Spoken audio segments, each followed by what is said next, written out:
contra a violência contra a mulher, né? Algumas coisas que eu falo que não deveriam ser necessárias, mas são, né? Todo mundo, bom, olha, vamos lá, todo mundo é igual, não deveria ter distinção de homem e mulher, mas a gente sabe que infelizmente existe. A mulher precisa buscar o seu espaço, precisa buscar o seu direito, e já que há essa necessidade, a gente precisa de toda uma rede de apoio. E que bom que a gente tem rede de apoio, que a gente tem discussão, que a gente tem órgãos envolvidos com essa causa, né? É que não deveria se fazer necessário, mas já que é, a gente precisa lutar contra. Anualmente, a Secretaria Nacional da Mulher comemora em agosto o aniversário da Lei Maria da Penha, com programação que inclui debates e atividades voltadas à conscientização sobre o enfrentamento da violência contra as mulheres. A campanha Agosto Lilás 2023, desenvolvida anualmente pela Secretaria da Mulher da Câmara dos Deputados, em comemoração ao aniversário da Lei Maria da Penha, a lei de número 11.340, de 7 de agosto de 2006, que completa 17 anos. Em 2022, no ano passado, foi sancionada a Lei 14.448, que institui em âmbito nacional o Agosto Lilás como mês de proteção à mulher, destinado à conscientização para fim da violência contra as mulheres. Esta semana, inclusive, tivemos importantes medidas sendo discutidas e aprovadas. Leis mais duras para quem comete violência contra a mulher, inclusive, é algo que está sempre em pauta. A gente vai conversar agora com a presidente da comissão da Mulher Seccional Feira de Santana, na OAB, que é a doutora Esmeralda Alana, que está sendo recebida por nós, por a gente aqui. Muito bom tê-la aqui conosco. Esmeralda, já conheço há bastante tempo, né? E tem acompanhado muito a sua luta aí com esta causa, né? Com a Comissão da Mulher na OAB Seccional Feira de Santana. Muito bom tê-la aqui conosco, viu, Esmeralda? Bom dia. Queria que você falasse um pouco sobre a importância desse mês de conscientização e aquela coisa que eu falava, né? Algumas coisas que, se você for parar para racionalizar, não entram na nossa cabeça por que existe esse problema. Mas já que ele existe, é algo que a gente precisa de fato combater. Bom dia para você.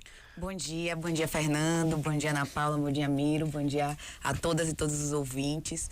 Muito obrigada, primeiramente, pelo espaço para a gente poder trazer, né, à luz esse mês tão especial e trazer temas que são afetos a toda a sociedade, principalmente a nós mulheres. De fato, a gente sempre fala que é extremamente importante a gente trazer para que futuramente a gente não discuta mais temas como esse de violência contra a mulher. Né? A gente não precisaria de uma lei especial, específica para tratar de violência, se casos, né, tão graves não tivessem acontecido e acontecem, como aconteceu, né, ontem em Feira de Santana, um feminicídio, infelizmente. A Lei Maria da Penha, a gente fala que ela veio para salvaguardar, né, os direitos das mulheres após o caso emblemático de Maria da Penha, que sofreu tentativa de homicídio, né, do seu marido, à época. E precisou que o Brasil fosse condenado internacionalmente para que fizesse essa lei e que ela só veio há 17 anos. Então, é extremamente importante a gente falar, né, do Agosto Lilás, falar dos tipos de violência, que a gente sempre relembra que não é apenas a violência física, aquela que a gente vê a olho nu, que às vezes deixa marcas, mas a gente também tem outros 4 tipos de violência que são elencados na Lei Maria da Penha, como a violência psicológica, a violência moral, sexual e patrimonial. Inclusive, a gente sempre destaca que a violência psicológica, ela é uma das mais graves, se não for a pior. Porque muitas vezes, quando se chega à violência física ou qualquer outra das violências, muitas vezes a mulher já passou por essa violência psicológica, que é tão difícil de ser identificada. Muitas vezes só consegue se identificar após o fim do relacionamento, após conseguir terminar essa relação, esse ciclo de violência que vai se perpetuando. Então, inclusive, é esse tipo de violência que faz, muitas vezes, porque sempre há a pergunta, e por que ela continua? Por que não termina o relacionamento? Ou por que voltou? Porque muitas vezes existe essa violência psicológica, uma dependência emocional, uma dependência financeira, e a gente sempre relata, né? As mulheres, elas não gostam de apanhar.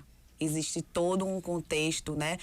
Toda uma estrutura nessa sociedade que a gente vive ainda, que infelizmente é machista, é classista, tem esse racismo estrutural também, porque a gente fala que as mulheres negras são as que mais sofrem violências. Então a gente precisa sempre trazer à luz, à tona, esses temas para que a gente consiga conscientizar a população, que é esse o propósito do Agosto Lilás, a gente conseguir conscientizar a população e, acima de tudo, a gente ser rede de apoio e proteção, como você muito bem falou. Temos uma rede estruturada em Feira de Santana, mas cada um de nós precisa fazer também a parte e denunciar, porque briga de marido e mulher a gente mete a colher.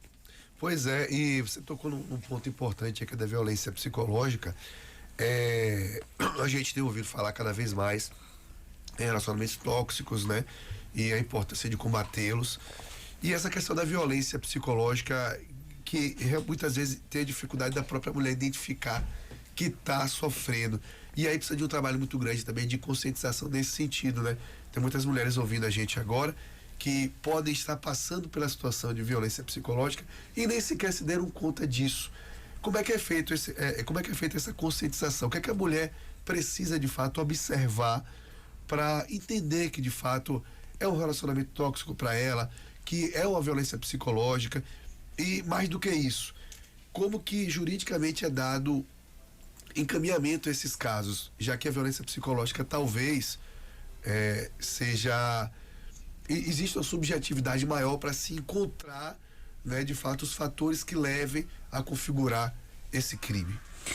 A gente fez inclusive agora, no dia 29 de julho, 2 anos da lei. Então, há 2 anos a gente tem criminalizada esse tipo de violência, né, com a penalização específica para o crime de violência psicológica, que faz com que o trâmite seja muito melhor. E aí, como identificar? A gente tem um projeto, né, a Comissão em Defesa dos Direitos das Mulheres e das Advogadas da OAB Feira, a gente tem um projeto OAB nas escolas, e a gente sempre palestra sobre a Lei Maria da Penha e, principalmente, o público do ensino médio está iniciando, né, seus relacionamentos, e a gente traz como identificar um relacionamento tóxico, abusivo e um relacionamento saudável. A gente ressalta que relacionamento saudável não é aquele que não vai existir brigas, discussões, conflitos, porque isso é normal. Somos pessoas diferentes, nos relacionando todos os dias, cada um com suas situações, com suas particularidades. Mas o que acontece quando o relacionamento ele ultrapassa um limite, né, de ser saudável, passando a ser um relacionamento tóxico e abusivo, quando existem condutas de uma pessoa querer estar acima da outra, de querer, digamos, mandar, manipular. E aí é que começa a prática da violência psicológica, que é determinar que ela se afaste dos familiares, dos amigos, proibir de frequentar lugares, de ter amizades, de querer controlar a roupa, de querer controlar profissão, de querer controlar o que a mulher tenha a sua autonomia, impedir que a mulher se desenvolva, que ela realize atividades que ela deseje. Então, são alguns dos exemplos que a gente sempre traz que são muito mais característicos. E a partir daí, existe, como eu falei, uma manipulação para que entenda isso como um cuidado, como um carinho, como uma proteção.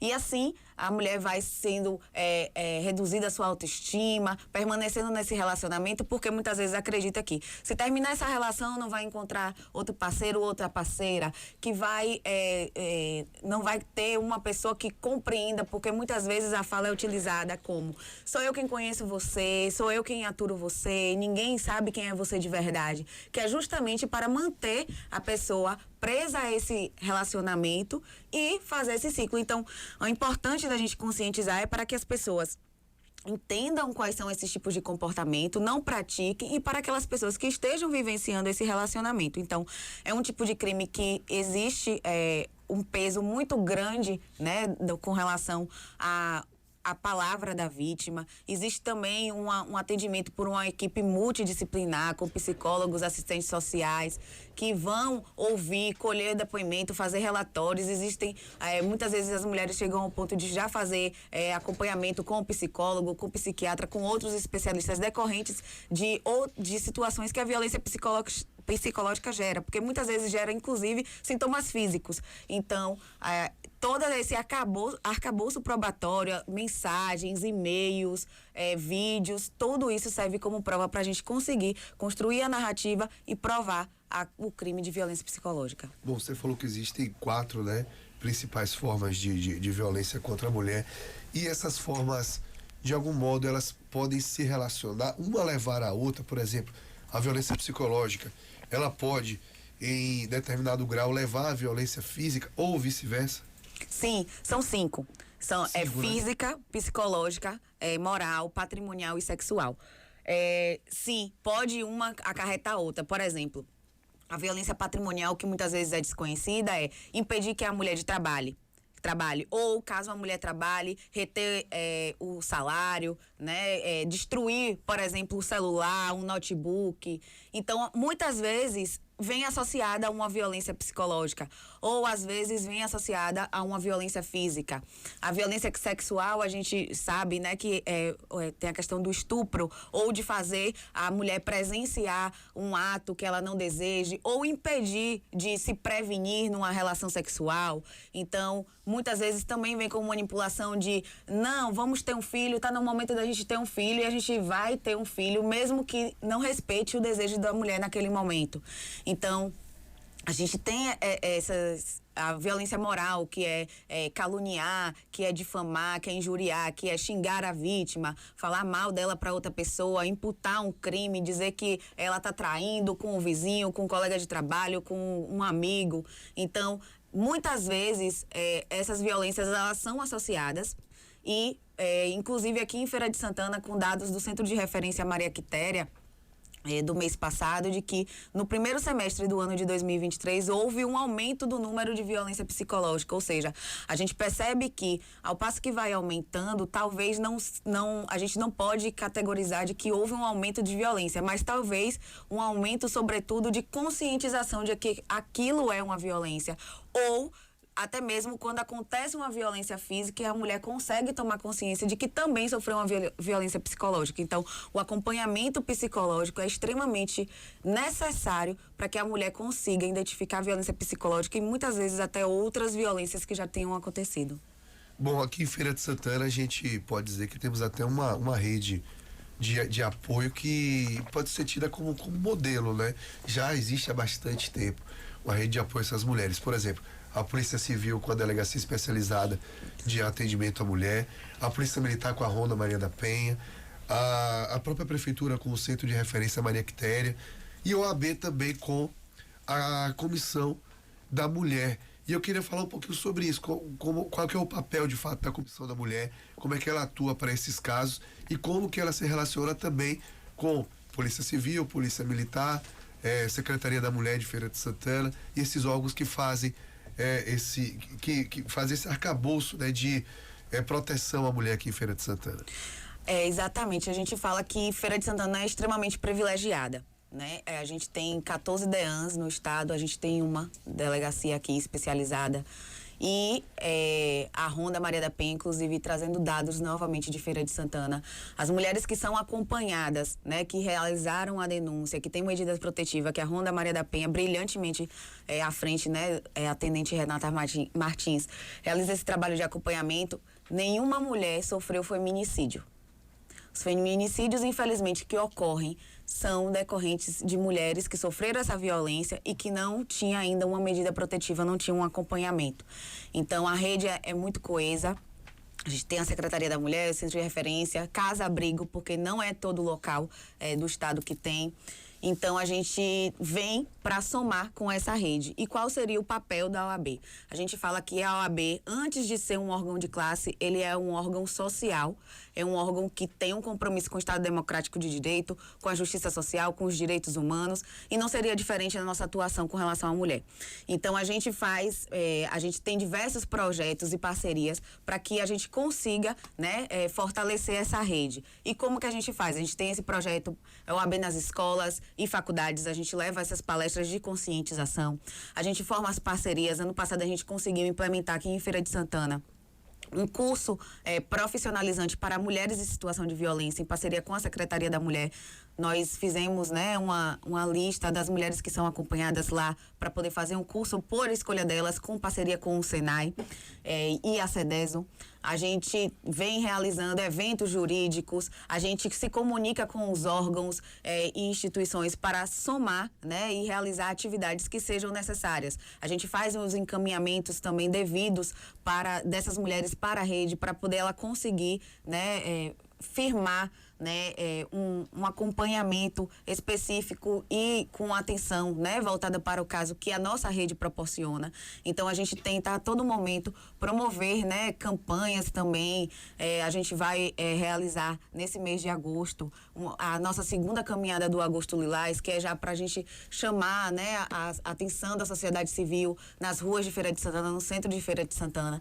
Então a gente faz todo esse movimento em conjunto e atua, né, com essas órgãos e instituições dialogando para que a gente consiga implementar políticas públicas, legislações e melhorias dentro da própria rede que já existe. Bom, a gente tem tido avanços também na própria legislação, né? Avanços importantes. Por exemplo, a tese da legítima defesa de honra, que era muito utilizada em casos de agressões ou feminicídios para justificar o comportamento do acusado em situações como, por exemplo, adultério, né, na qual se sustentava que a honra do agressor havia sido supostamente ferida e, com isso, de algum modo justificasse, né, o ato de agressão. Isso foi invalidado no STF. O que é que muda na prática com essa invalidação? E aí vou ampliar um pouco mais a pergunta. Onde mais a gente precisa avançar na legislação para que as mulheres estejam cada vez mais protegidas? A gente tem, né, o feminicídio tipificado desde 2015. E a gente sabe que antes de tipificar como um feminicídio, né, que é a morte da mulher por razão de ser uma mulher única e exclusivamente, diversos outros casos aconteciam. E a gente chegou a ter no Brasil há séculos atrás, e não muito distante, 2 séculos atrás, a gente tinha legislações que previam a morte da mulher em casos, por exemplo, como o de adultério. Ou seja, aconteceu o adultério, é permitido matar. Depois houve a alteração de que não permitia matar, mas poderia utilizar, né, como defesa, né, dessa legítima honra desse homem. E a gente foi avançando até que a gente chegou na Constituição e o Código Penal é de 40 e ele prevê algumas exceções, que é, por exemplo, a legítima defesa. Não tem no nosso Código Penal legítima defesa da honra. Isso foi uma tese construída diante de todo de toda essa sociedade machista que uma vez previu a possibilidade de retirar, né, essa culpa desse homem por esse feminicídio. E a gente chegou em 2021, que essa ação foi originada em 2021, o PDT, e o ministro Dias Toffoli concedeu uma liminar para suspender a utilização dessa tese, ainda muito utilizada recentemente. E terça-feira, finalmente, todo o plenário foram os 10 votos favoráveis para excluir essa tese. Ou seja, a partir de agora não é permitido utilizar em crimes, né, de feminicídio a tese da legítima defesa da honra para tentar reduzir pena, para tentar absolver esse acusado. Ou seja, todos os processos que tenham utilizado e que estejam, por exemplo, em fase de recurso, os tribunais superiores de cada estado, eles devem adotar essa nova decisão do STF, porque essa decisão do STF vale para todos os tribunais do nosso país. Então, a partir de agora, não é permitido utilizar, né, no plenário do júri ou durante toda a ação penal, até chegar ao plenário do júri, a tese de legítima defesa da honra. E esse caso, ele é emblemático porque veio de uma mulher que foi morta, né, nos anos 70, Ângela Diniz, com 4 tiros no rosto, por conta do seu ex-marido, porque ele não aceitou, né, o fim do relacionamento e ela estaria seguindo a vida. Então, ele utilizou essa tese da legítima defesa da honra, ele foi condenado a 2 anos e dentro do nosso código de processo, existe que até uma certa pena, existem medidas que são aplicadas diferentes da prisão. Aí só posteriormente, em um novo julgamento, que ele foi condenado a 15 anos. Então a gente vê que sempre foi muito utilizada essa tese e que a partir de agora ela não será mais permitida a utilização para que a gente consiga definitivamente proteger as mulheres, a memória dessas mulheres. Esmeralda Alana, presidente da Comissão da Mulher da OAB Feira de Santana, muito bom tê-la aqui, viu? Muito bom te reencontrar pessoalmente e desejar sucesso aí nessa luta à frente da comissão, sucesso à OAB Feira de Santana, que tem uma representatividade de mulheres muito grande, a começar, né, pela vice-presidente, doutora Lorena, que é mulher, né? Então a gente já tem essa representação muito importante. A Comissão da Mulher, que tem você à frente, junto com, obviamente, outras advogadas também. E desejar dias melhores às mulheres, que esse agosto lilás seja um momento de conscientização que perdure pelo ano inteiro, pelas décadas inteiras. Eu acho que a gente já avançou muito, mas a gente ainda tem muito mais que avançar. Eu falo muito isso. Às vezes a gente fala até em números, né, de agressões, feminicídio e tudo mais, e a gente fala muitas vezes como um aumento. E eu sempre tenho esse cuidado de falar, a gente não sabe até que ponto é aumento mesmo, ou se são as mulheres que antes não denunciavam e estão passando a denunciar. Até pra gente mensurar se o número está subindo ou caindo, é algo ainda muito, muito recente pra gente. Essa coragem da mulher de denunciar, algo muito recente, e algo que muitas outras ainda não têm essa coragem. Então é algo que até para mensurar o tamanho da coisa, né, é muito difícil. Eu acredito ainda que exista uma subnotificação muito grande. Sim. Muitas mulheres que ainda não tomaram essa coragem. Então é por isso que é importante mesmo a gente ter essas discussões, ter esses momentos como esse aqui agora e desejar sucesso nessa luta, viu? Muito obrigado por estar aqui. Eu quem agradeço. De fato, é o que a gente fala. Os dados que a gente tem são que a gente consegue saber a partir do momento que a mulher ela se encoraja a romper esse ciclo, que ela tem uma rede de apoio ao lado dela para que ela se fortaleça e consiga dar continuidade. Então, eu sempre deixo o recado. Sejamos rede de apoio e proteção. Caso você ouça ou desconfie de alguma coisa que esteja acontecendo na sua casa, nos seus vizinhos, na sua família, diz que seu Tia tenta. O número é vinculado ao Ministério da Mulher, é anônimo, tem também a Polícia Militar 190 em caso de emergência. Então, que sejamos rede de apoio e proteção e que a gente consiga, né, melhorar para que as mulheres tomem coragem de sair desses relacionamentos tóxicos e abusivos e a gente não chegue ao ápice da violência, que é o feminicídio. Maravilha, conversamos então com a Esmeralda Alana, ela é presidente da Comissão da Mulher da OAB Feira de Santana, falando um pouco sobre o Agosto Lilás, sobre esse mês de conscientização, né, contra a violência contra a mulher, contra feminicídio e tudo mais que envolve, né, a violência contra a mulher em nosso país.